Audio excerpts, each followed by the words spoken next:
Hi, welcome back to Obsessed by Everything Bravo. It is the morning for me. I don't know when you're listening to this, but if you're watching, you will notice that I'm in my robe. That's because it's early in the morning. My child is still asleep, and I'm going to be very perfectly honest with you. I don't want to be recording right now. Found it extremely hard in the past couple of weeks to just sit down and do this. Not because I don't love the content or because I don't love you. It is just hard with the world feels like it's collapsing around us and we're still supposed to just like keep going. Like it just seems so strange to me that we just continue to do this. But then I remind myself the reason why I wanted to start this podcast, not only for myself, because I enjoy talking about Bravo and the Housewives and the Shahs of Sunset, but also for you, so you could have an escape as well. And I'm not saying that we need to stick our heads in the sand or anything. That's not the way to look at it, but we can't just like sit with the darkness 24/7 for months. So I'm here for you. I hope you understand that. So I'm not, and this episode for me was very dark, like extremely dark. I didn't, the Shahs of Sunset gets so dark towards the end of the show run. I wasn't expecting it to be so dark already. You know what I mean? And the thing about it is I don't know if it was seen as dark when it was on. I think this was just, it is what it is. I don't know if I don't have any memory of this. So obviously it didn't make an impression of me as much as it did now. But anyway, I'm just struggling to just be present. But I'm trying, okay? I have to be honest, Okay, so we are talking about obviously the Shahs of Sunset, season 1, episode 6, Old Friends, New Problems. This is the last episode. So just really just tying everything up in a nice little bow in a 6-episode season. And honestly, I love these short seasons. I'll take a 6-episode season over 24 anytime, to be honest with you. But next week we're going to be talking about season 4 of The Real Housewives of Atlanta, featuring one of my favorite sayings of housewives of all time that unfortunately for many, many years I used. Probably would still use if we weren't in our current situation. But we're going to be talking about that next week. We got to get through this. And if you're not watching along, you probably don't know what I'm referring to, but it is essentially sexual assault on camera. But let's get into it. We're not opening there. The other thing I want to talk about, and I will tell you, it's been like a week and a half since I recorded the episodes before this, so I don't quite remember exactly what I said, but I feel like everyone's coming for MJ, and her only flaw is that she's late all the time. And what's so funny is, I don't know. I have my impression of MJ now, but I don't remember what my impression of MJ was before. So I can't really remember what I thought. And I feel like I was just very, very casual Shahs of Sunset, probably for this season. Like, I know I've seen it because I'll see stuff and I'll be like, oh, but I wasn't like tuning in. Do you know what I'm saying? Like, oh, it would be on and I would watch it, which maybe is why I have no memory of this particular scene that I'm so upset about, because maybe I just truly was in the middle of something, and wasn't paying attention. That's perfectly possible, but I feel like so weird, like they're coming for MJ for some reason, and specifically Gigi is coming for MJ. And I feel like MJ now, while she, I think, is coming across very sweet and very innocent, and I know her to not be like super innocent, not that she's not like good intentioned, but she's just kind of, just like mature modern woman about town. Do you know what I'm saying? Who happens to live in the Persian culture and be influenced by that. Um, and so therefore she's on this TV show. But I just don't ever feel like she's just like this little innocent flower to be kept in a box, which is kind of the vibe that they're trying to go for her. And it's like Gigi is this off her rocker, and Asa is like this avant-garde artist, and Reza, all he really needs is just to be the first Persian gay man. That's like really all he needs. And Mike is like was on top of the world, and then he lost everything, and now he's struggling to get back up there. That's compelling. All of those things are compelling. And MJ is like, well, I just don't want to have a husband. That's so weird for my culture. You know what I mean? And ironically, now, I'm not going to say the most, but she's been married for to over 10 years with a child and everything. I don't know about Asa, but excluding Asa, because I feel like she's still with like her Jackson person, last name Jackson, of Michael Jackson and Jackson 5. She's married to one of the kids of the Jackson 5, and I don't remember which one. But other than Asa, because I just don't know like what their current situation is, MJ is probably has the most successful relationship of all of them. Do you know what I mean? She's like the most grounded, and I feel like that's just like such a theme for these shows, is that and this is even like before the seasons aired, but it's like you have this person who the audience loves. They get a lot of success and extra money because the audience loves them. So they're going to be into their products. I mean, that's how sales works, right? And then the other castmates attack them. We saw it with Bethany. We see it with Lisa Vanderpump. We see it with Nene, or we're going to see it with Nene. Now, Nene's a different story, and we'll talk about that when we get to Atlanta. But I just feel like it's like they have this scapegoat that they can just pile on all their frustrations from the audience. And that plays so strange, because why would we like you if you're just going to bully the person that we all already like? Like, that doesn't make any sense. Like, I feel like none of these people ever take their cue from Camille. Nobody ever pulls a Camille where, oh, I had a bad season. Let me pull it back. Let me change the direction, my trajectory.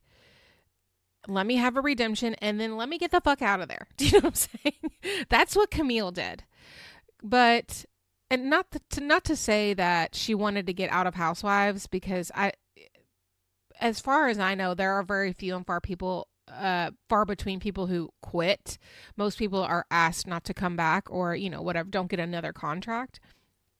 And, you know, Kim Bryant being one, where she moved to Chicago and she was like, look, I can't be out here in this sunny area. But so, you know, that's not what I'm saying. But what I'm saying is no one ever follows Camille where they look at their behavior, analyze it, adapt, change, and then become a new darling. Everyone almost always doubles down on their bad behavior, and it's so weird to me. Like, I don't know why they move that way. Okay, let's get into this episode. So this is episode 6, entitled Old Friends, New Problems. And we open up with Gigi and Mike, because it's very clear that Gigi has a crush on Mike, and Mike is not into her at all. And let's be reminded of the fact that he used to date her older sister. So she's like this, he still thinks of her as like a kid, where when he was dating her sister, and she probably has had a crush on him for like 20 years or something like that. So they go to a workout, but they're friends. They go to a workout class, and it seems like Gigi is very comfortable with Mike and opens up to him. So that's where it's got like an interesting friendship dynamic. And Gigi says they're doing a workout class, like a kickboxing class or something. They do that together, and then they're talking at the end. She tells us that people always think Mike and I are together. And I'm like, no one thinks that. Absolutely no one thinks that, because Mike is not giving you he's not giving off signals that he's like into you like that. He likes you, but not likes you. I don't know. So Mike tells us, I would love for the group to see the side of Gigi that I see when we hang out one-on-one. She's sweet, she's fun, she's cute, she's talking shit, but like not in a way to be mean, just like in a way to laugh. Um, and then I wrote, Gigi cannot handle whatever type of class this was. She is not doing well in the workout. Gigi to me is like this princess, even though she's very thin and you can tell she probably just doesn't eat. It's not like she's working out.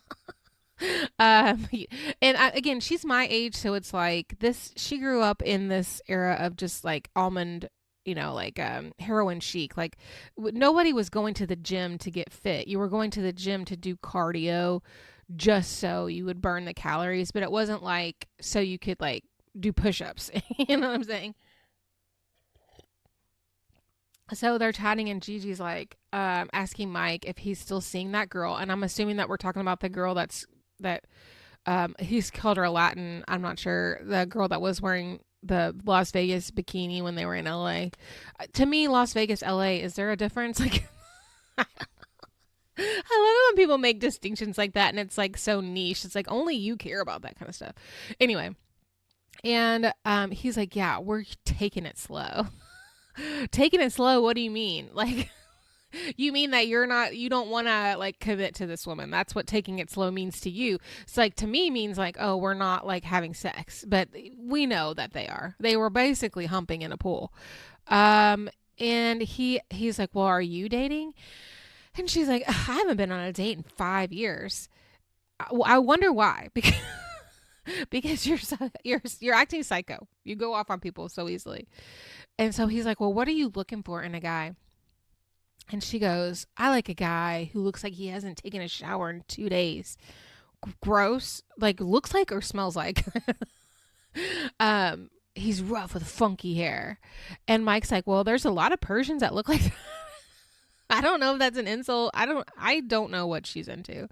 Because the guys that she dates in the future, I'm like, no.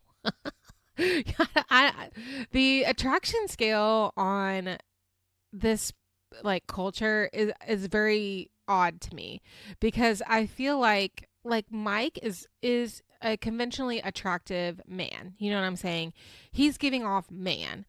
And he seems to understand that, and he doesn't have any problem attracting women. That's not, but like they keep referring to Sammy as like this playboy, and I'm like, you mean that 300-pound fat fuck who's bald? No, there's no way. So I'm just like, is it money? Is that, I mean, obviously I understand money does certain things, but there's nothing on this there's no amount of money on this planet that would ever make me think that Sammy or anyone that looks like him attractive. I don't care if you said you were going to give me tax-free $1 billion. I would not have sex with that person. Like, there's no way. So the attractionness of these people is wild. And also, like, on this new show, the Valley Persian style, they're like these drop dead gorgeous, could be supermodel women with the homeliest dude. He's literally looks like he has a thyroid issue. I I I don't understand it. I don't get it. But anyway, that's just something I noticed. Gigi tells us that, I know that Mike sees a different side of me. I'm a funny person. I'm loyal. Being angry is not my whole personality. Okay, why can't you do that when it's everybody else? And then Gigi asked him, why do you think I like you? Okay. And Mike says, I don't know. Why do you like me? I got nothing but, I wrote butt love, like BUTT. I got nothing but love. I want you to be happy, find a nice guy, get your full package. And so Gigi's like, you know anybody? It's very clear in this scene that she's flirting with him. And he's like, ugh. let me redirect your attention to anybody else but me. And Mike's like, I want you to find what you want, but it's not going to happen between us. And there's this thing, you act like you're always jealous of me. And Gigi says, you're always picking on me. Don't do this. Don't do that. I don't respond well to that kind of confrontation. And Mike's like, look, I think of you as a little sister. I don't talk to you out of a place of anger, but a place of love. I'm sorry if it comes across that way. I'm just saying that you need to give other people a chance. And then Gigi tells us Mike is right with his opinions on how I handle my anger. It's time that I learn to let things slide. I'm so glad that we've come full circle in 6 episodes. That she's realized this about herself. Now we're going to a new scene with MJ and Raza. And let me tell you, this scene is so strange. But MJ goes over to his apartment. And again, another full spread. So much food. I'm like, is this food wasted? Like, I don't know if that bothers me that they're wasting so much food, or is it like stuff that you just put it back in the fridge and you just bring it out when people come in? Nobody's actually expected to eat it. Is it like wax food? Like, I won't understand this because I do feel like a lot of it's getting wasted, and I don't know, that just bothers me.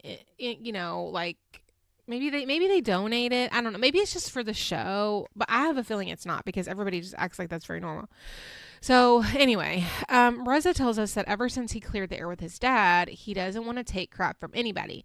And let me just say, I'm not the only one with unfinished business from their parents. So they're chatting and MJ's like, I'm so happy. Basically, what she's saying is, I'm so happy to have gone with you to New York because, you and I have been through so many important events in our lives. We've been there for each other. And Reza's like, yeah, we've been friends since 1807, since the Vietnam War. And MJ they're laughing, and she says, I was really impressed by your family. It was so beautiful.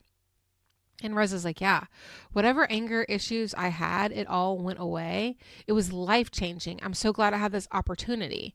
I'm going to pause right there. And I'm just like, I still don't understand what happened in New York, because he was just, the dad never took full accountability of his part in what happened. And they basically just projected all of their anger onto the grandmother. And I'm not saying that anger was misplaced, because clearly the grandmother was the source of all the things. But you can't just be like, well, my mom doesn't like you because you're not Jewish, and so I just said, oh well, fuck it. No, you could have told your mom to go fuck herself. You know what I mean? Like, that was very much in your ability to do, and you didn't do it. But all of a sudden we're just like, oh, it was your grandma. She's the one. She's the bitch over there. Get mad at her. And Reza does, and then it's all like, oh, I'm cool. Everything's totally fine now. I love my dad. All those wounds, those open wounds that have been festering for 2 decades, more really, they're just closed. They're done. I wash my hands of them. I'm all better now. Trauma, done. I'm past it. Don't have any issues. But you know what? You have issues. You have issues. We've got to fix these issues. So, okay. Whatever. Now he is saying, look, I've fixed everything about me, but now I want to turn the tables and flip it around on you. He's like, I'm glad that this opened the door a little bit, because I've been wanting to talk to you about something, and I've been kind of sitting with it because I don't know how to bring it up. But your mom is so critical of you. She's so negative. She slices you down. And none of what he's saying isn't true. It's just like, babe, you haven't actually fixed your problem. You slapped a Band-Aid on it and you said, okay, I'm done. Now let me reverse it and put it on you. Reza tells us in the 20 years that he's been friends with MJ, he's never once seen her mother be loving, sweet, or supportive. Vida is very self-absorbed. It's toxic. All the struggle, and so he tells her, all the struggles that you've had with your weight and your self-confidence or whatever, or is literally a direct result of how she perceives you. And I've been pussyfooting around this, but what I really want to say is your mom doesn't love you. I mean, can you imagine saying that to somebody? Because I could literally say the same thing back to you, like, your dad doesn't love you. I mean, he's just gonna fucking leave you. He's gonna move 3,000 miles away to get the fuck away from you. He doesn't love you.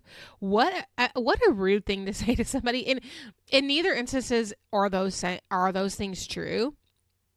Right? Because relationships are complicated. And just because your mom is critical of you, that doesn't necessarily mean that she loves you. It's just she has a shit way of communicating. Probably because her mother talked to her the same way. And some people just have exacting standards that are impossible to meet. And when you can't meet an impossible standard, they get frustrated with you. That's just how people work. So I do think Vita is terrible to MJ. And I do think the reason MJ is the way that she is because of her mom. But that doesn't mean that her mother doesn't love her. That's like a very harsh thing to say. I think that her mom had I think this is what a lot of these very hypercritical parents are. I think that they have expectations for their own life that they did not meet for whatever reason, and then instead they push them onto their children. And when their children don't live up to the expectations that they themselves couldn't even meet, it causes them a lot of anger. Because I feel like people think having children is like a second chance for their dreams, but you forget that your children are going to have their own dreams. And so I think that is where Vita, just from watching the show for a decade, I think this is where Vita is she just has a lot of unrealized dreams, and now she's an old woman and she'll never get whatever it, and I don't know what it is that she wants, but she's at the point, or maybe she knew she never could attain whatever it was, and she just takes it out on MJ. I think a lot of people take out their own insecurities on other people. And I'm not saying what she's doing is right. And I'm not saying that Reza isn't correct for bringing this up. What I'm saying is to tell someone that your mother doesn't love you is fucked up. So MJ tells us, me and my mom have a lot to work on, but Reza's sitting down here and saying that she doesn't love you. That just isn't true. She loves me. She's just mean to me. And I like that MJ just has such a clear understanding of things, and I think she's very secure. She has a lot of insecurities, but like in her personality, I think body wise, in her personality, she's very secure in herself. And I think maybe that's why the other cast members don't like her, because they want her to fit in a box that or a cage, I guess. They feel like they're in a cage, and they see her not in that cage and they get mad.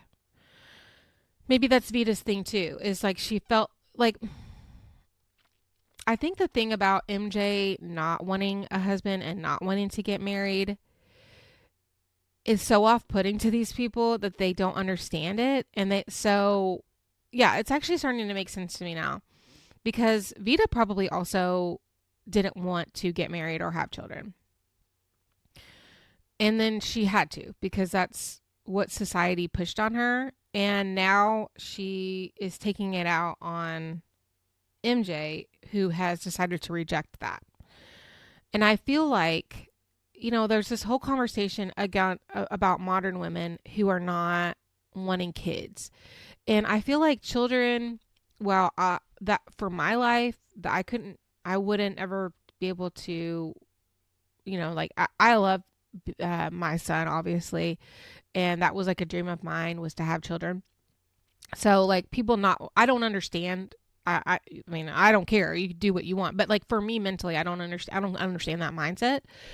But what I'm saying is, for people that don't, I think people are trying to be like, well, you don't want to have kids. Why are you forcing someone to do something they don't want to do? Because the thing about it is, a lot of people don't want to continue the cycle. If you don't want to have kids, then I don't think you should, because being a parent is difficult. Like, it's really hard. And if you already don't want to do it, you're going to treat your kid like shit. You know what I'm saying? And, in those difficult times where you're not getting sleep and your kids are acting like a brat and they're treating you terrible, like, your kids are going to treat you like shit. Like, just for any of those youths out there that were thinking about having kids, there is a lot of love, but the majority of it is like shit. And then they literally will vomit in your mouth sometimes. I've had that happen to me.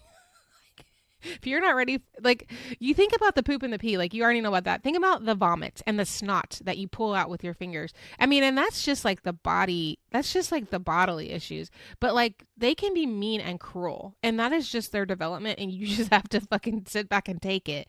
It's hard, is what I'm saying.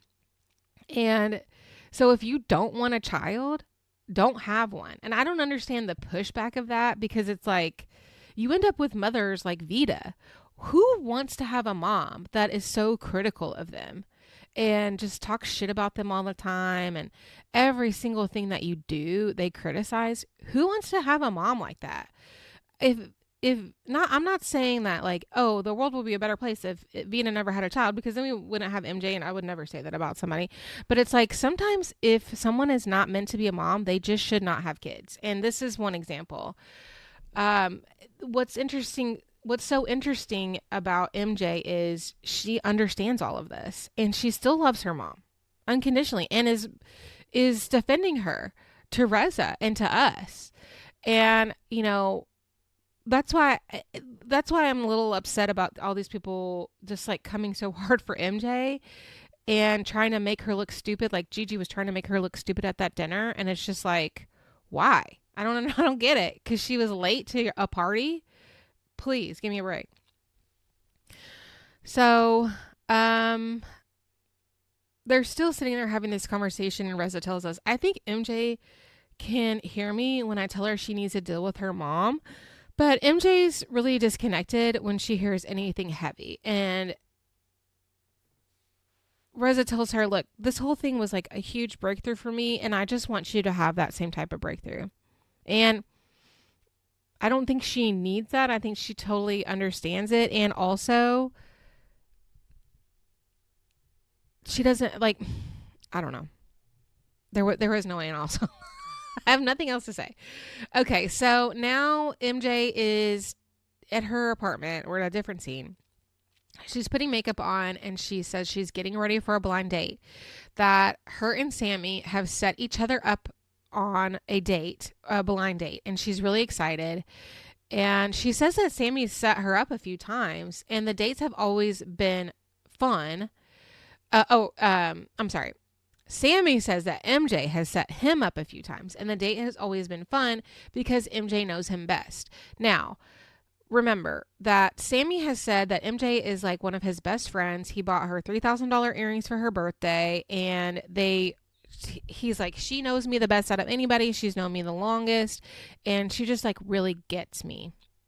Okay, these are all things that Sammy has said about MJ. MJ's also said, yeah, we're very close friends. We've known each other for a very long time. Okay. Okay, so MJ and Hannah, now we go to the place where the date is going to take place, and they're going to a hotel bar. So they're kind of MJ and the date, Hannah, or the Sammy's date, Hannah, are kind of like sitting there waiting. And first of all, Hannah, a gorgeous woman. Like, she's breathtaking. She's Jewish, 26, too hot for Sammy. Like, Sammy, to like, on a 0 to 10 scale, this woman is a 10. Sammy to me is a 1. He's just like a Jello mold. They were trying to make the Buddha statue, but it melted. A melted Jello from that they were trying to make Buddha, and then they gave him a terrible personality. So not a spiritual, beautiful symbol of peace that Buddhism is, but just a big old piece of shit. I don't know. This like really pisses me off. Okay, so then they see this stupid car. It's obviously very expensive. It's painted matte black, and they're driving past in very slowly but revving the engine, because driving I don't know what type of car, driving a expensive looking matte black car slowly wasn't enough. We have to rev the engine so you'll look. So you know that we rented a car for 4 hours. So you see. And I don't even think either one of them is driving it. I think they get out of the back, but that Sammy shows up with MJ's date. It's a man named Navid or Navid. I don't know. I can't remember how they said it. I wrote Navid. And MJ's like, are you serious? And she tells us that this is a guy that she dated for a year already. And she had to break it up with him because he was super controlling and jealous. Now, obviously, Sammy, being her good friend, known her a long time, knows that she used to date this man. Does he give a shit that she broke up with him? No. Why would he? That's his boy. Why does he care what a woman thinks? Because he doesn't actually give a fuck about MJ as a person. He does not think that she is a person because she's a woman. She's an object that his friend wants. And he set up this whole scenario of them. This is me cooking here.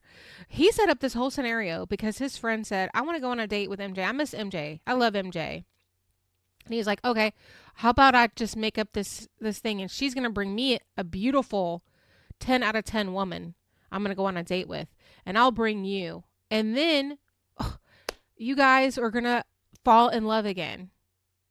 Even though we've already done this and you've already dated for a year. This is not just like a casual, like they went on a couple of dates 5 years ago. Let's maybe give it these people dated for a year.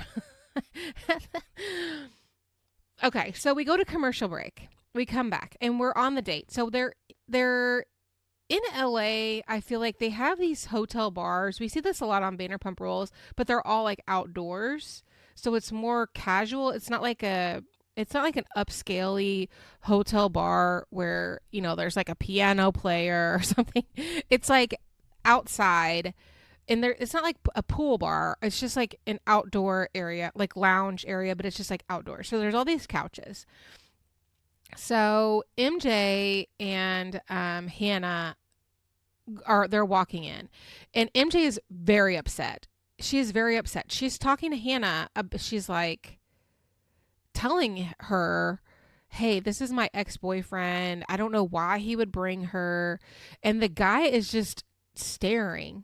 This guy, Naveed, he's just staring at MJ like, are you not going to come over here and all this stuff? And she's very much caught, like a deer caught in the headlights. That's like kind of how she's looking.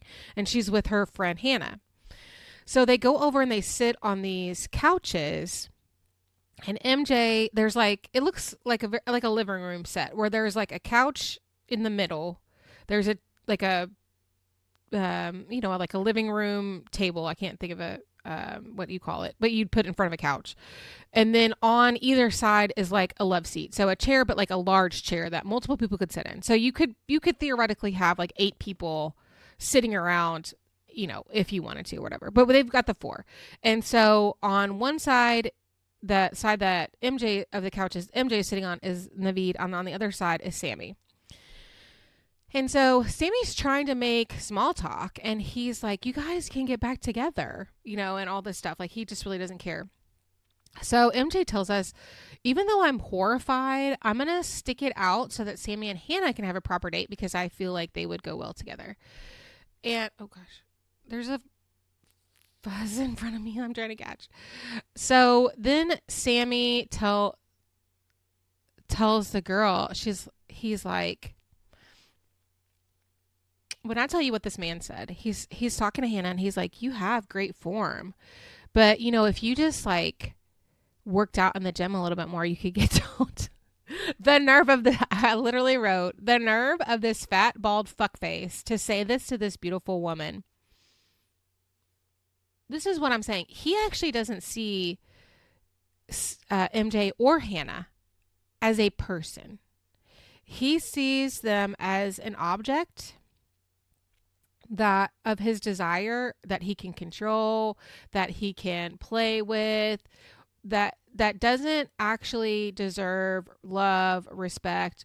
He just feels like women are things to purchase, and if he gets enough money, he can purchase and he can have the most beautiful one on his arm and a new one every month, and that's perfectly fine. But that's not how the real world works. And I feel like the reality that we're living in now,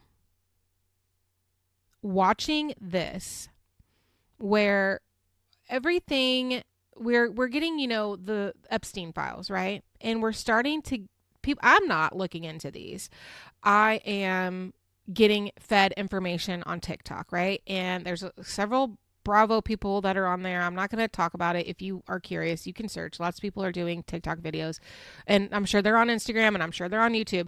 So I'm not seeking out this information. It's just being revealed by people who are like doing deep dives, and journalists and independent journalists and things like that. The way that the veil has dropped on the earth and how little we mean to people. They literally think of us as ants, and they can just do whatever they want to whoever they want. And it's a mindset.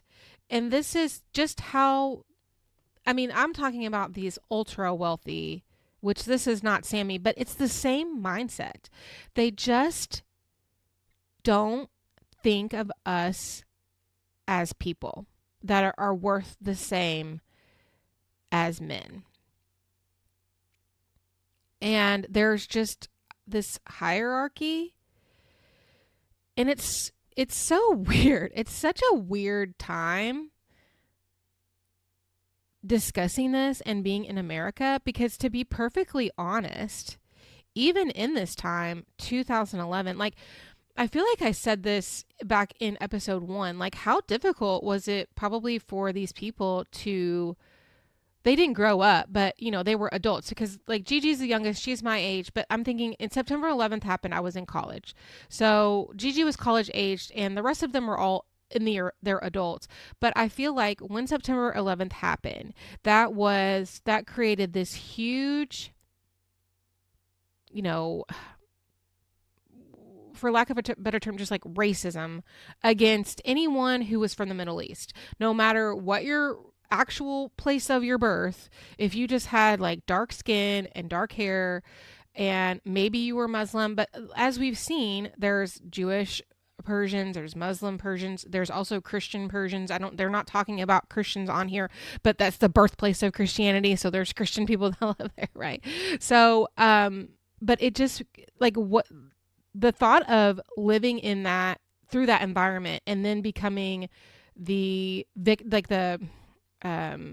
target of misplaced racism, it must have been like a slap in the face. And they all of these people have lived through that. I 1000% guarantee you they are all affected by that. There's literally no way on this planet that they could be like that.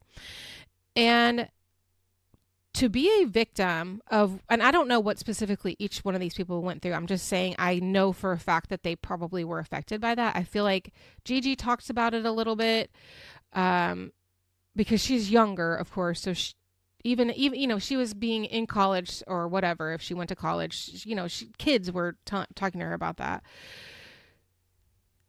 But to be subjected to any type of just regular racism like that, and I'm sure there was just like regular racism, like not before September 11th, right? Like you're a refugee, like you're, even just poor and you're brown in America. That's how they were. I guarantee you they were treated terribly.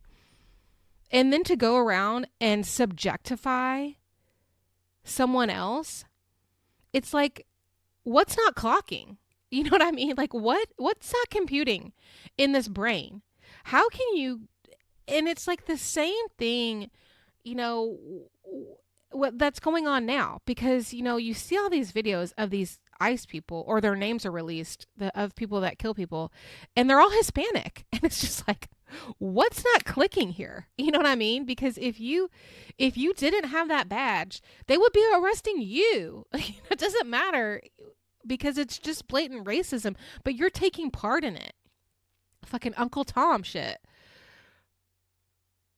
And it just goes to show I'm just so over it. I'm so over it. I actually honestly feel like I want to break down and cry.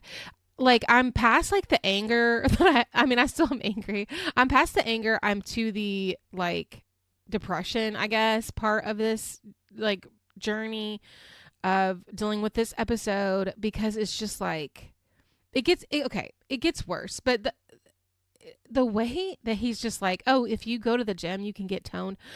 Brother in Christ, you are 300 pounds. You are the ugliest fat fuck I've ever seen on a Bravo television show. And here's one thing. I made a video about that Palm Beach show. And I'm like, I'm sorry, but these women are homely. They have too much. And I don't like talking about... I don't like talking about looks. That was a rule. I'm taking a break from that for 5 minutes. On Bravo, you do not have ugly people. I think that's what the difference between Bravo and other networks. And there is a thing where you can attain enough money where you can become beautiful. When you're on Bravo, you were always beautiful.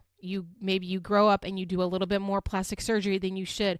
But if you're looking at these people's high school yearbook photos, of which we have many, many thousands, every single person on there is beautiful.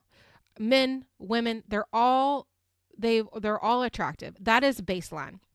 Except for this fat fuck. This fat fuck is the ugliest person I've ever seen on my television.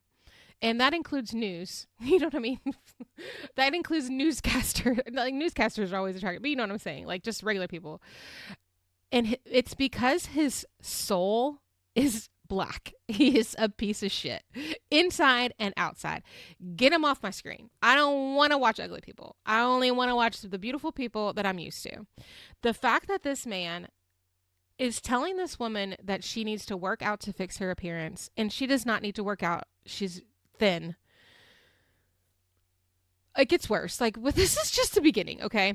So now MJ's starting to drink, and MJ likes to drink. Like, of anything on this that you can say, she's late and she's drinking too much. She totally is. But she's trying to just salvage the night, because I think she, for some reason, really wants Sammy to find a good woman, right? And so somehow or another, MJ ends up on this like love seat with this man, and she's drinking, and this guy is getting close to her. He's trying to grab onto her. He's pulling her down, like he's basically on top of her. He's trying to kiss her, and she's the whole time pushing him away. But you can see as it goes on that she's getting more and more intoxicated, but she's also just like doesn't know what to do. And so she's just kind of letting it happen. So then Sammy is like, says to Hannah, those two are so fucking awesome. He's the only guy that gets her because he doesn't take her shit. It's so funny. And then Hannah's like, well, as much as he's your boy, she's my girl also. And you need to make sure that he has good intentions, because he keeps trying to grab her and stuff. I don't like that.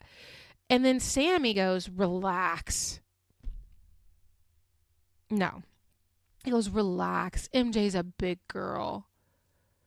What are you talking about?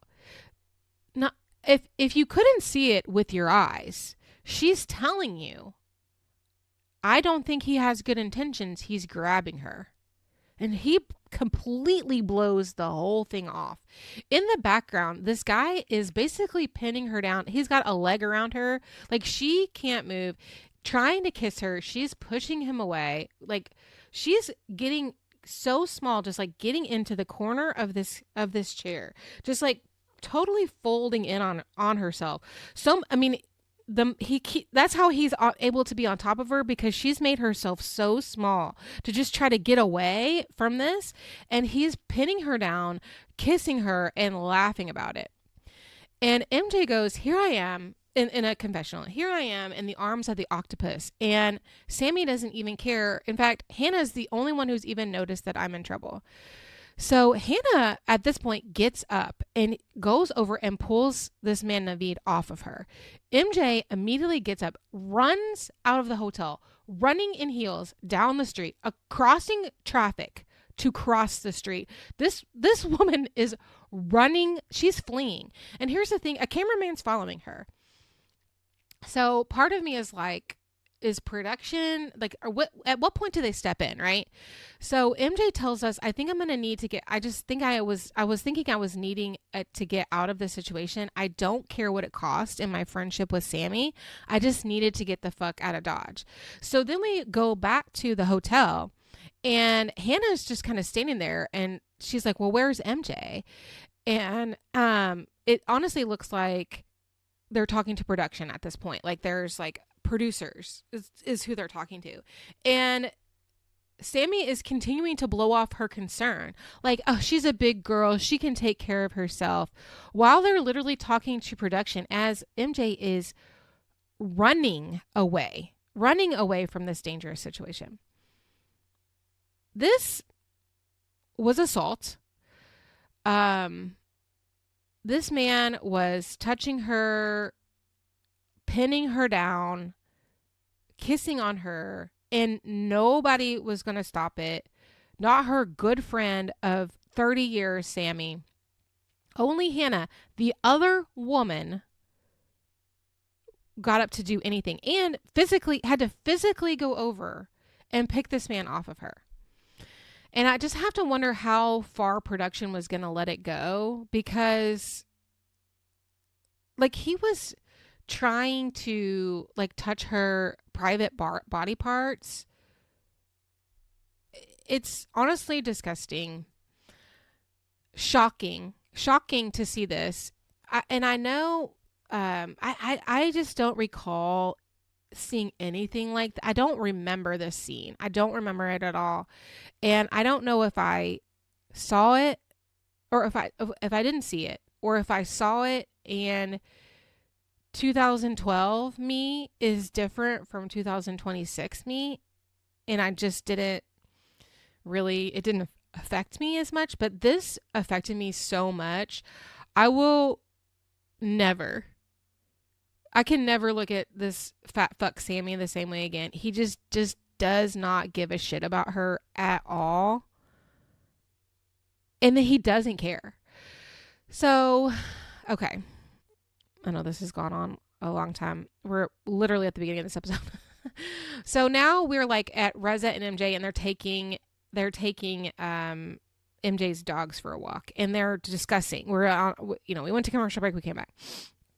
So we're discussing, and Reza's like, Sammy told me that he was going to hook you up with a guy. And she's like, yeah, Sammy has lost his mind. That was my ex that I was with for a year. Reza goes, the chunky one?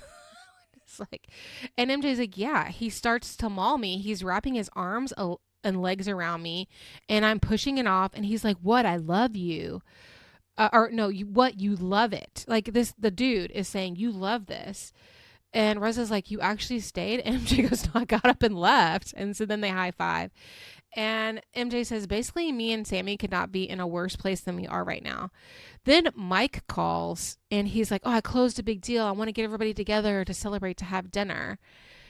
And Reza's kind of like, are you going to be okay with that? And MJ says, well, I knew at some point that this was going to happen, so I just have to deal with it. Basically, they're contriving a way to have the finale, a finale party, right? And MJ understands that she's going to have to film with him. So she's just like, okay, let's get it over with. Okay. I'm going to kind of try to quickly go through the rest of this. Gigi wants to be in love, share her life with a partner. So her friend is setting her up on a date. Like, why are these people all of a sudden all going on dates? Like I would I'm married, so I don't have to worry about this, but I will never go on a blind date. I would never go on a blind date. I was married when this came out. Anyway, so she's trying to show the softer side of herself, but so this guy is a psychiatrist, and she just keeps saying like the weirdest things during this date. Obviously, nothing happens with him, but I know he was like, his like red flag detector was waving. He was just like, okay. And then also we go to the beach, and also is there, and she introduces this lady, and I did not write her name down, even though the whole episode was like about this lady. But she's like, "This is the Persian Barbara Walters." I thought that was like weird, like what? I don't know. Like Barbara Walters, like not that Barbara Walters is not like a serious journalist, but I don't know. So anyway, she's talking to her about her art, and she wants her opinion. Like, should I go commercial, or should I just stick to making art the way I want to? And so the lady's like, "Oh, you should do an art show and maybe get like the people's opinion, like, and which is a good idea." And so they're like, "Oh," Alice like, "Okay, well, I don't know how quickly I can set that up because the art galleries that I know, they're booked." And then the lady's like, "Well, why don't you just do it at my house?" Okay, so we're going to have an art show. And then now we go to a new scene with MJ and Sammy, because MJ has decided she's going to have to kind of make up with Sammy because they're going to have to film. And also it's like, "Oh, I've been friends with you for 30 years. I don't want to throw that away." Baby, that is a reason to throw it away. He doesn't give a fuck about you. I can tell you this right now. He does not give a fuck about you. He does not give a shit about your thoughts and your feelings, because he doesn't view you as a person. In the end. So MJ, they're gonna have a meetup, and she's sitting at a bar. So Sammy walks up, and he's looking pissed, and I'm like, oh, he's pissed because he knows that he's gonna have to answer for his bad behavior. And he goes, "Seriously, it's like 5 in the afternoon, and you're already slamming down margaritas." Uh, excuse me. The 5 o'clock in the afternoon is when you're supposed to slam down margaritas. So MJ tells us, "I don't want it to get bad at Mike's dinner, so I just thought maybe it would be a good idea if we met and kind of hash this out." So Sammy's like, "What happened to you, by the way? Why the fuck did you leave the other night?" "I just kept turning around, and I was seeing you guys on top of each other. I thought it was going well." And MJ goes, "Oh, I was on top of him?" And she tells us, this is classic Sammy. He knows he's done something wrong, so he goes on the offensive. And she says, "You're such a liar. Whether you like it or not, Naveed was on top of me, mauling me." And Sammy's like, "Can you keep your voice down, please? There's literally 3 people in this place, and they're filming. Like, it doesn't matter if you kept your voice down. There's 3 men with cameras. People are going to pay attention." He's like, "Keep your voice down. I saw you laughing. If you weren't enjoying yourself, I would have stopped it. You know that. You're like my sister." "Oh, do I?" She's very clearly uncomfortable. This woman, who's not a tiny woman, might I add, was literally trying to make herself invisible by escaping into the seams of this love seat. And he goes, "You were laying and joking the whole night too." So total just like denial. Trying to act like he didn't see what was right in front of his face. That clearly Hannah saw, because Hannah said something. Now, granted, she said, "Oh, that's my ex," but Hannah could tell that there was a problem, pointed it out to you, and you still blew it off. So you're just lying. You're a lying liar. And then just, "Oh, if something was wrong, I would have stopped it. You're like my sister." So you don't give a fuck about your sister either. So you're a shitty brother is what I'm hearing. So instead of just like pounding on this, maybe because she thinks she's not going to get anywhere, she's going to take a different tactic. And she says, "Why would you bring Naveed? Sloppy. You're so sloppy, Sammy." And he's like, "This is coming from Miss I throw up all over the table sloppy. You want to know the real reason? I called 3 or 4 people to come out, and everyone was like, this girl did this and this girl did that one time at a party." And then MJ goes, "Oh my God, can you shut the fuck up? Why do you want to put me down?" And Sammy's like, "I'm not trying to put you down. You just really need to check yourself. Really, you need to check yourself." And MJ goes, "Oh, I need to check myself." And then he just abruptly turns around and leaves. Like he doesn't even respond. So it's just like the typical narcissist response is they do not like being called out on any of their behavior. So what they're going to do is they're going to deflect and then they're going to attack. You can once you are familiar with the tactics of a narcissistic abuser, you can just see it so clearly because it's just they all do the same thing. Jax Taylor is going to be doing this. Donald Trump does this shit. This guy Sammy is doing this. I guarantee you he did not call 3 or 4 people. He probably told 3 or 4 people and then they were like, "Oh, I remember one time that." There's no way. I 1000% believe that this man wanted to get back with MJ. He's like still in love with her or whatever. And Sam was like, "Okay, well, we're going on a blind date. Why don't you, like, or whatever." However that went about, I guarantee you this is not how this went about. This is just like, this guy's just such a piece of shit. And then he is like insulting her, screaming at her, and then just turns around and leaves. Like, no accountability. No, not even like, okay. He could have had a little bit of a crumb of maybe sympathy for me if he was just like, when I was in the moment, I thought you were enjoying it. But now I see that you were upset and it wasn't the right call and I'm sorry. Or even if he left this conversation and then called her or sent her a text message with that message, but he doesn't. He just doubles down on being a shithead and basically thinks that she is wrong. Okay. So the next scene, we're rounding second base here, but we're getting close to third base. Next scene also is quite important. I think nothing else I don't think really matters much in this episode. But Gigi brings Asa some coffee, some Starbucks to the recording studio. So Asa's now set up this whole party. She's going to have an art show that shows her art, but also going to release her song, the song that we've been talking about, Tehran Jalise, I think it's called, the whole time. And so she's in the recording studio and she's putting the finishing touches on this party. So they're talking about it. And apparently Sunny, her business, or she's started her own business and is a millionaire, is event planning.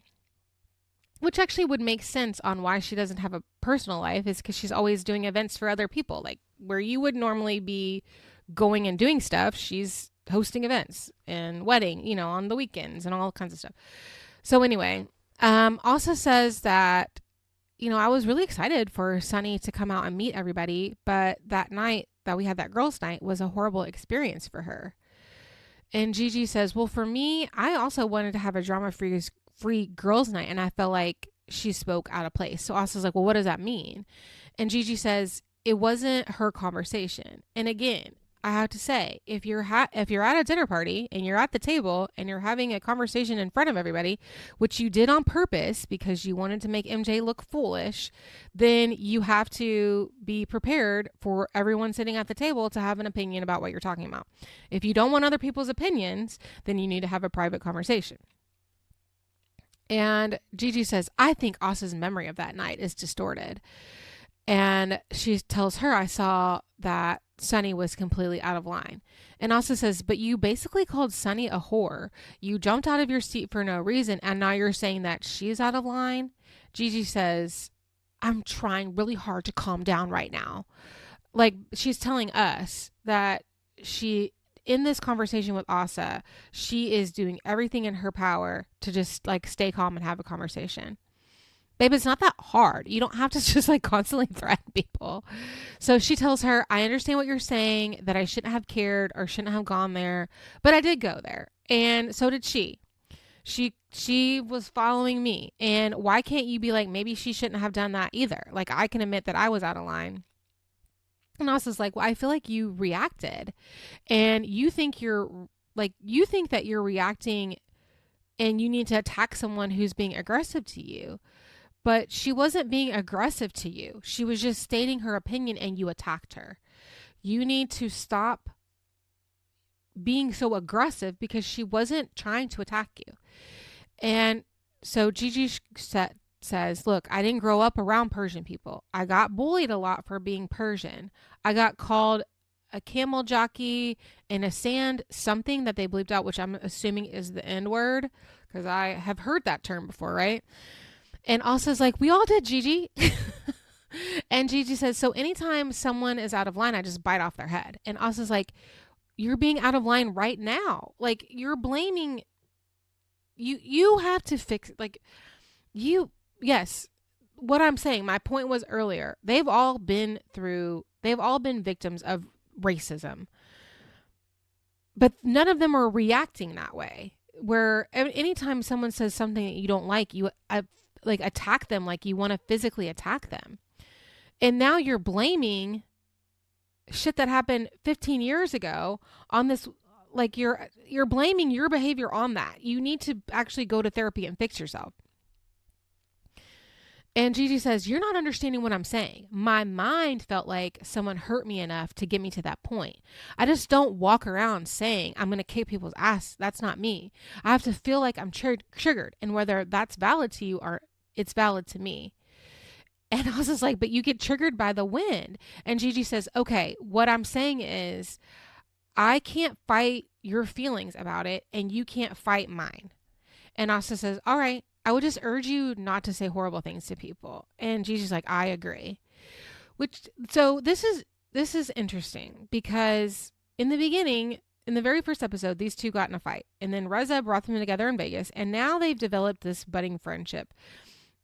And I think it's interesting that Asa is like kind of taking on a big sister role here in a way that Gigi wishes her own sister would take on a role. And she's not. And I don't blame her because she's sick of this shit. But I applaud Asa for kind of talking her through this and pointing this out. Because then Gigi tells us, personally, I'm proud of how I handled that situation. I know Asa has a point, but she doesn't know all I've gone through in my life and she doesn't seem to get it. But, so it's not fully sunk in, but I feel like this is probably something that made Gigi reflect on her behavior.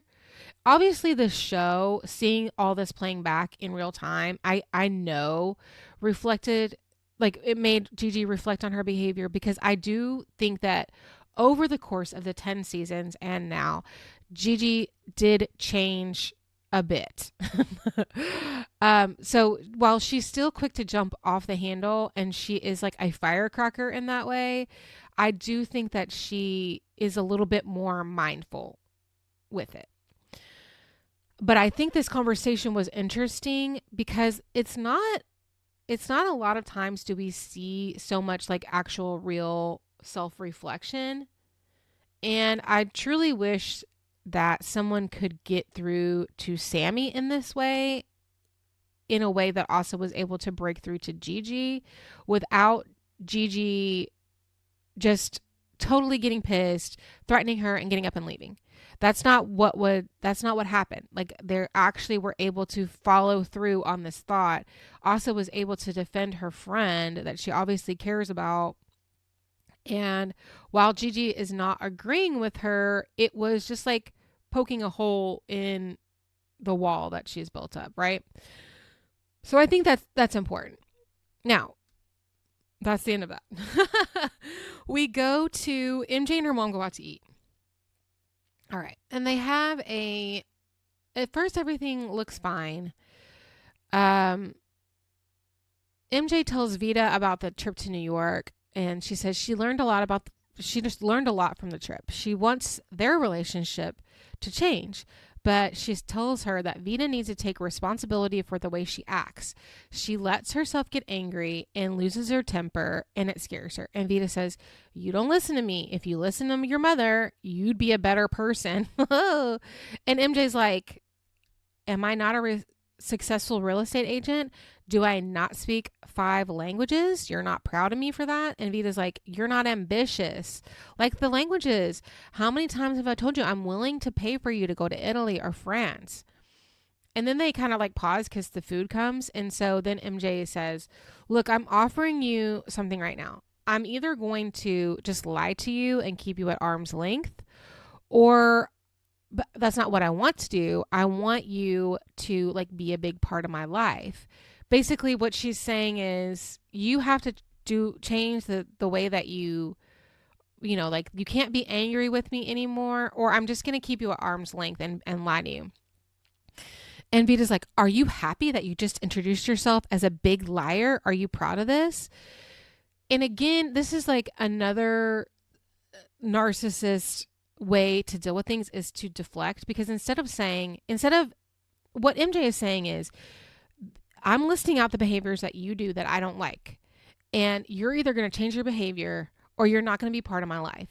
And if you're not going to be part of my life, then I'm just going to lie to you about how everything's going and keep you at arm's length. And instead of having any kind of self-reflection on, well, maybe I should change my behavior to have the type of relationship that we want, she's going to say, oh, you like being a liar? You're going to be a liar? And it's like, no, I'm only going to be a liar if you keep doing the behavior I don't like. But instead of focusing on yourself, you're going to pick out the one thing that I said that you can like really hammer on. And that's why the conversation with Gigi was so important, because the juxtaposition between the way Sammy handled this conversation, the way Vita's handling this conversation, and the way that Gigi and Asa handled that conversation, like right in the middle, just shows how important that was, and how Gigi was able to have a little bit of self-reflection. These two are able to have none. So Vita's like, you're happy that you just introduced yourself as a liar. You're a liar. And MJ's like, no, I hate that. And Vita says, I accept you exactly the way you are without expressing my opinion. It basically like, that's what you want. You just want me to accept everything and I'm not allowed to have any opinion. And MJ's like, no, you can have an opinion. I just need you to be less angry and less accusational about it. I don't want to have to avoid talking about certain things with you because you are going to get angry with me. And, my future is determined by my parents. Vita says, that's naive of you. You can't blame everything on your parents. And MJ says, well, whether or not you like it, your divorce makes me not want to get married because I don't want to also have to go through a divorce. And Vita says, let me tell you something. Not everyone is marriage material. And I don't think you're marriage material. And you better not think about it. And you better not get married because it's going to be wrong. And like, again, just like turning the blame, like instead of, MJ is trying to say what you went through affected me and that's why I don't want to get married. And instead of Vita being able to say like, I can see that what happened hurt you and, you were a child and we let our adult problems hurt you. I'm so sorry. But I love you, like what you would expect a normal person to say. Vita's like, you know what? You can't blame your shit on me. And also, you would make a terrible wife. You're not marriage material. That's what she's saying to her child. It's just shit like this. I just totally don't get. I do not. And I understand that parents can be shitty, but that's just like not how I was raised. That's not how my husband was raised. That's not how my kids are raised. That's not how any of my friends are raised. And like, it's just batshit to me that people would have these type of relationships with their parents. You know what I'm saying? So, MJ tells us, I have to be the only Persian person who has a mom that tells her that her daughter is better off dying alone. And Vita says, you don't want to learn and you don't want to listen and it's your loss. And MJ says, no, I'm telling you, it's your loss. This lunch meant nothing to you. And then she tells us, I know that my mom loves me, but she needs to learn to be a good mom to me. And it just never happened. And now Vita's just sitting there eating her lunch like nothing, like this whole conversation that she didn't just put her daughter down, say, She said she's not ambitious. She would make a terrible wife. She doesn't know what she's doing in life. And she's just like eating, she's just cutting up her meal and just eating like it's no big deal. This shit is so wild to me. I can never get into a narcissist mind because it's just like really nobody matters. Nobody matters to them but them. They just cannot take any kind of criticism or like ego injury. They just totally deflect on everything, make it somebody else's problem. And once they do that, they're fine. There's no self-reflection, there's no learning, there's no changing, there's no growing. It is boggles my brain. Okay, we're going to go. MJ has a show. She has a show with a Barbara Walters lady. Reza goes. Several people go. They play the song. Everybody loves it. Reza does say, I'm so thrilled where Asa and I are in our friendship, and tonight I see her in a whole new light. Remember in the very beginning, they were all making fun of her. He says, Asa challenges the notion of the modern Persian woman. Progressive yet traditional, avant-garde yet classic. She's a deep person. Okay. Now we're wrapping this up, okay? Reza calls his dad. They chat. And he says, in such a short amount of time, I've healed so much. My group of friends, they were able to look beyond Jew, Muslim, gay. They see me.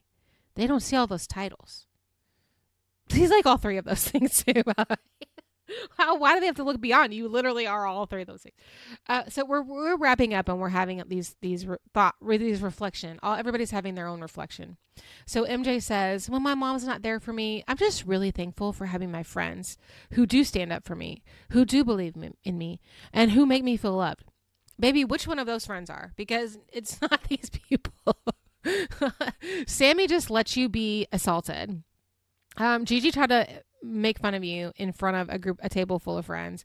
Reza just told you your mom doesn't love you.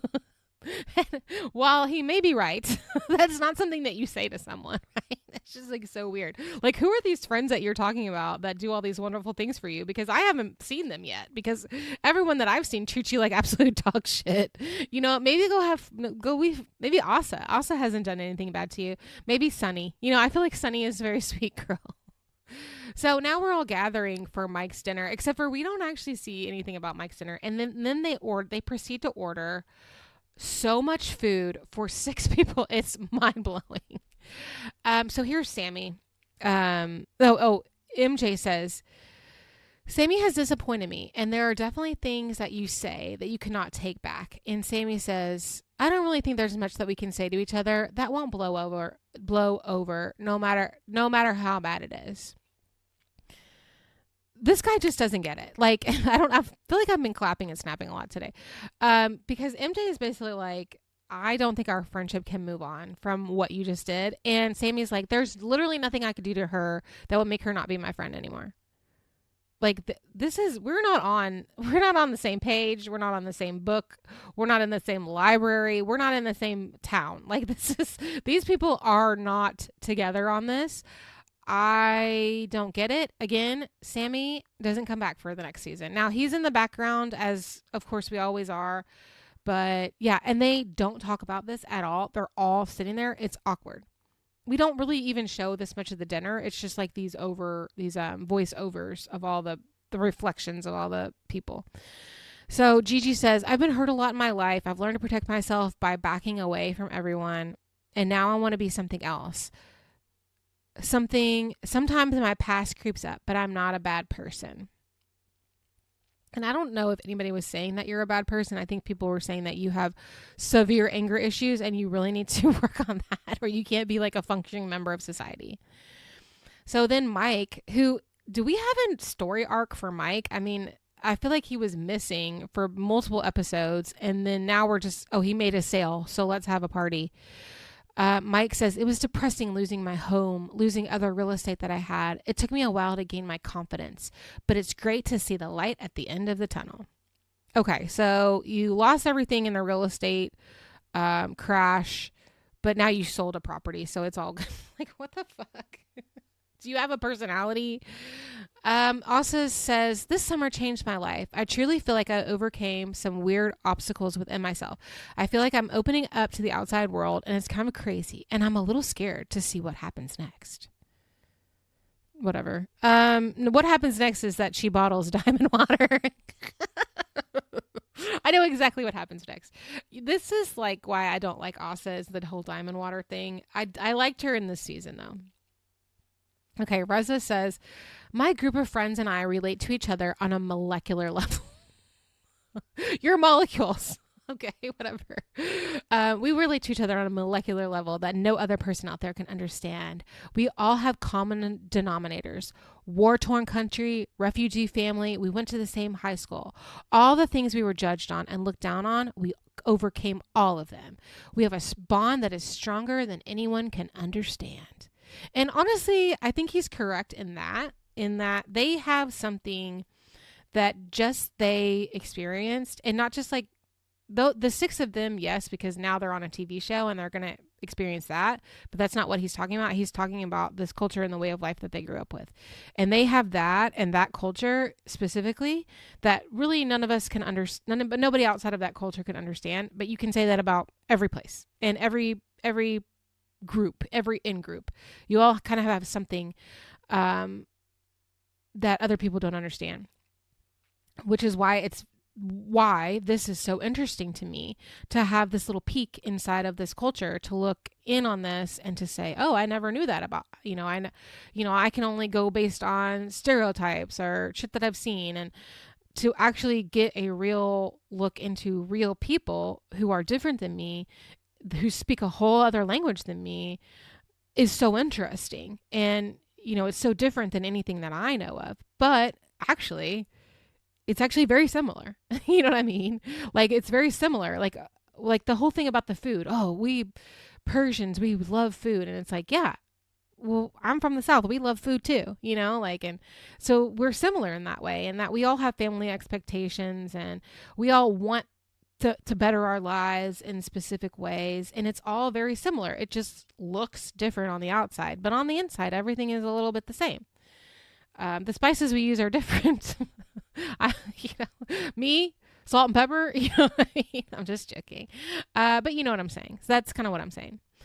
So that's why I love these shows. That's why I think it's important. And I wish Bravo would do more and different shows like this, like with just like the little peek inside these different just cultures, and not even cultures, but just like areas. Like, it's just so interesting, when we get even just like in our housewives and we just have like the different cities are so different. Like Beverly Hills and Orange County are not that far apart, but it seems like in miles, but in culture, it could be no different than night and day. You know what I mean? But it's just, we all get to take a little look, and I would like a little look into every single culture there is. And that's why I call this the anthropological study, because we are kind of taking a look into this little cultures. But that's the end of season 1 of Shahs of Sunset.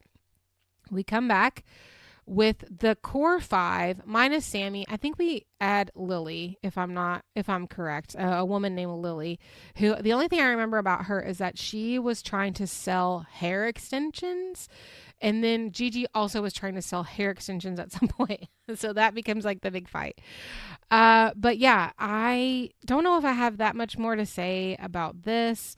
The whole thing with Sammy just really upset me, and I just feel like juxtaposed from the Me Too movement, which was 10 fucking years ago, to now, the way that whole date situation went down, and then his inability to take any accountability for that really, really bothered me. Okay, I just paused for a minute to look up. I was wondering if there was like any backlash, and there was nothing, except for like more recent women were talking about how disgusting that scene was. And then they were like, go look him up now. So long story short, he's very pro-Israel. And he made his most recent Instagram post was like, sorry, people of Iran, nobody gives a shit about you. They only care about Palestine. And it's like, that was on January 17th of this year. So like not even a month ago. And multiple posts like that.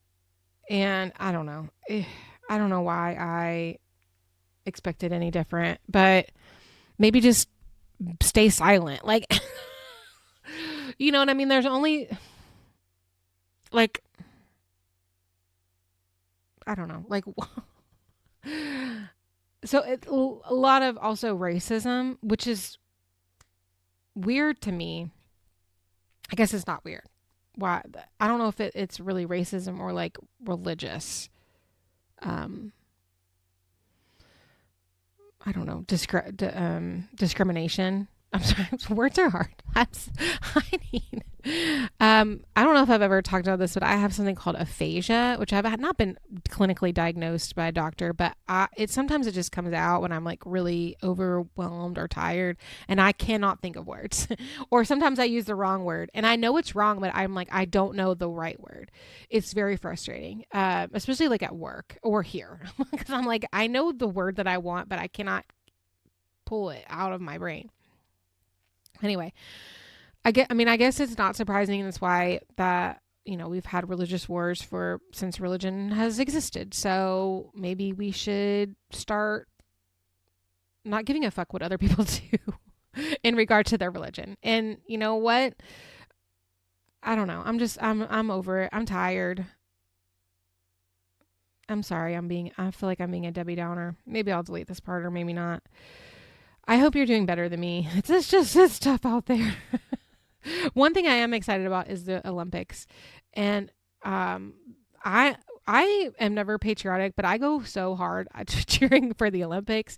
Now, the Winter Olympics, not that much, because I think the Winter Olympics are a little bit boring. Like, what are they, skiing? Like, that's so boring.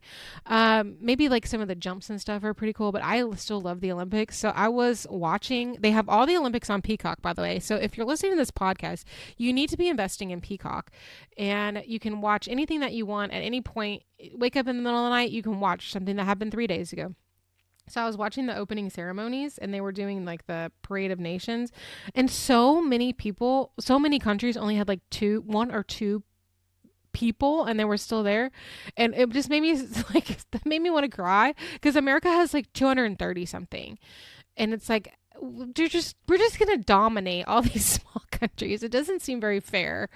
But so I'm going to be cheering for all the small countries. I think Iceland has 4 people, which is weird because it's cold, right? You would think it would be cold. Anyway, I'm going to be cheering for the small countries, but also our American athletes. I will be cheering for that. So I think I'm just going to focus on the Olympics, the Super Bowl, and some of the good things that are happening, and try not to focus on these shitty men on these television shows. The good thing is next week we're going to be back to our wonderful and flawed women and we'll be able to talk about them forever. I don't know if I ever want to talk about Shahs of Sunset again. I was really enjoying it until the last episode and I was like, oh my God. And so next week we're going to go back to the Housewives. We'll be talking about The Real Housewives of Atlanta season 4, episode 1 through 4. Again, one of my most favorite Housewives quotes ever. It's going to be in that first episode. I'm excited about it.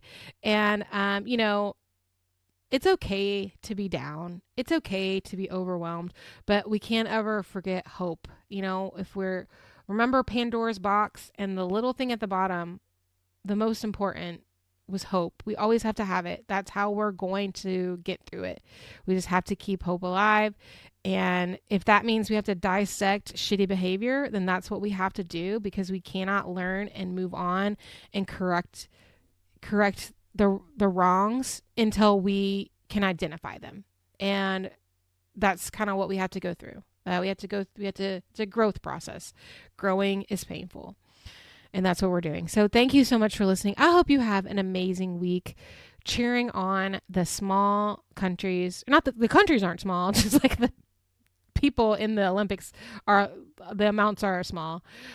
Cheering on those those Jamaican bobsled teams and whatever else from Haiti has a couple of people, and whatever else, just cheer on those small teams at the Olympics, and I'll be right there cheering with you. As always, reach out to me with questions. You can leave comments. A rating and review is always wanted, and you can always make a donation. Don't forget, in the month of February, any money that I raise is going to go to, let me look it up so I can say it exactly right. It is going to go to the Minnesota Immigrant Rights Action Committee. That's specifically going to help immigrants in Minnesota. Maybe every month we will do a new state that's being terrorized by our government. Thank you so much for listening, and I hope you have an amazing week. We'll see you next week. Bye.